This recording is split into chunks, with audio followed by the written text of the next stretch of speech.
Hey guys, আসসালামু আলাইকুম। আজকে চলে আসলাম নতুন একটি ব্লগ নিয়ে। আজকে আমরা চলে যাচ্ছি ঢাকার খুবই কাছে একটি রিসর্টে, সেটার নাম হচ্ছে শ্যামল বাংলা রিসর্ট। এখানে আমরা ফ্যামিলি ডে আউটে আসি। দেন এখানে ভিতরে ঢুকে রিসর্টটি দেখে আমার অ্যাকচুয়ালি একটু মন খারাপ হয়েছে, কারণ রিসর্টটা একটুও সুন্দর না। আর এটা কি শিশু পার্ক নাকি এটা রিসর্ট, আমি খুব কনফিউজ ছিলাম। যাই হোক, আমরা ভিতরের দিকে যাই, আর ভিতরে ঢুকতেই দেখি রিসর্ট শেষ। কি আশ্চর্য ব্যাপার, এটা কোনো রিসর্ট নাকি এটা কোনো একটা বাচ্চাদের শিশু পার্ক ভাই? এত ডিসগাস্টিং রিসর্ট আমি আমার লাইফে দেখি নাই। আমরা 500 টাকা লস করে দেন আমরা গ্র্যান্ড ভাওয়াল রিসর্টে চলে আসি। রিসর্টটি ঢাকার খুব কাছে কেরানীগঞ্জে অবস্থিত। যাই হোক, দেন আমরা রিসর্টের ভিতরে ঢুকে প্যাকেজ সিলেক্ট করি। সে প্যাকেজে কোনো রুম ছিল না, বাট তাদের ভিআইপি প্যাকেজটি নিয়েছিলাম, তাই ওয়েলকাম ড্রিঙ্ক, দেন 2 ঘন্টা সুইমিং পুল, লাঞ্চ আর বিকালের স্ন্যাক্সও ছিল।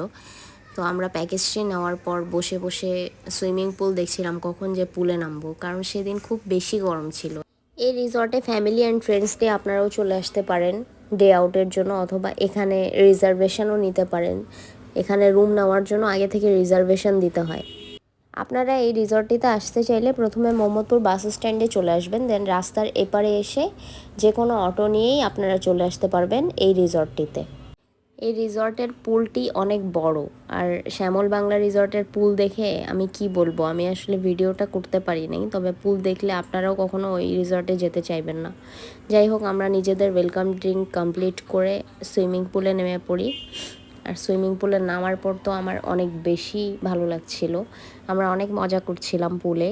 আমরা 3 ভাই বোন মিলে একসাথে ডুবে আবার উঠছিলাম।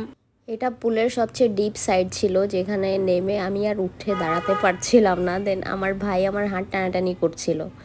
ফাইনালি ওদিক থেকে উঠে আমি অন্যদিকে আসি, আর ততক্ষণে আমার পাপাও পুলে নামলেন। আমরা সবাই মিলে পুলে অনেক মজা করছিলাম। আমরা 3 ভাই বোনের মধ্যে কেউই সুইমিং করতে পারি না, তো পাপা আমাদের শেখাচ্ছিলেন কিভাবে পানির নিচে ডুবে থাকা যায় কিছুক্ষণ। এখানে ডিজে পুল পার্টিও হচ্ছিল। ফ্যান্টাসি কিংডমেও ডিজে পুল পার্টি হয়, বাট ফ্যান্টাসি কিংডম অ্যাকচুয়ালি অনেক বেশি ক্রাউডি একটা এরিয়া, আর আমার অত বেশি রাইডে উঠতে ভালো লাগে না। তার জন্য আমি রিসর্ট সিলেক্ট করি অলওয়েজ ঘোরাফেরার জন্য, ডে আউটের জন্য।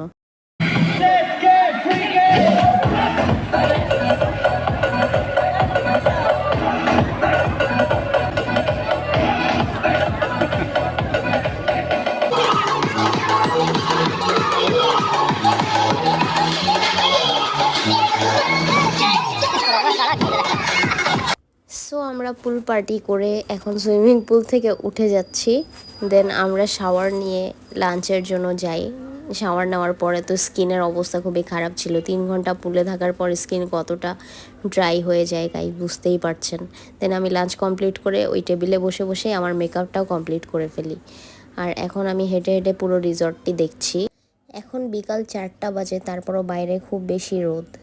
তো যাই হোক গাইজ, দেখেন আশেপাশের ভিউগুলো কত জোস। এক কথায় এত সুন্দর। আমার ন্যাচারাল ভিউ সবসময় দেখতে অনেক বেশি ভালো লাগে। আর এখানে ছবি তোলার মতো অনেক প্লেস আছে, আপনারা চাইলে এখানে এসে অনেক ফটোগ্রাফি করতে পারবেন, ফটোশ্যুট করতে পারবেন। রিসর্টের রুফটপটিও অনেক সুন্দর, বাট আমি ছবি তুলতে তুলতে আসলে রুফটপের ভিডিওটি করতেই পারিনি। দেন আমরা বিকালের স্ন্যাক্স কমপ্লিট করে বাসার উদ্দেশ্যে রওনা দেই। সো দেখা হবে নেক্সট কোনো ব্লগে। ততদিন সবাই ভালো থাকুন, সুস্থ থাকুন। আল্লাহ হাফেজ।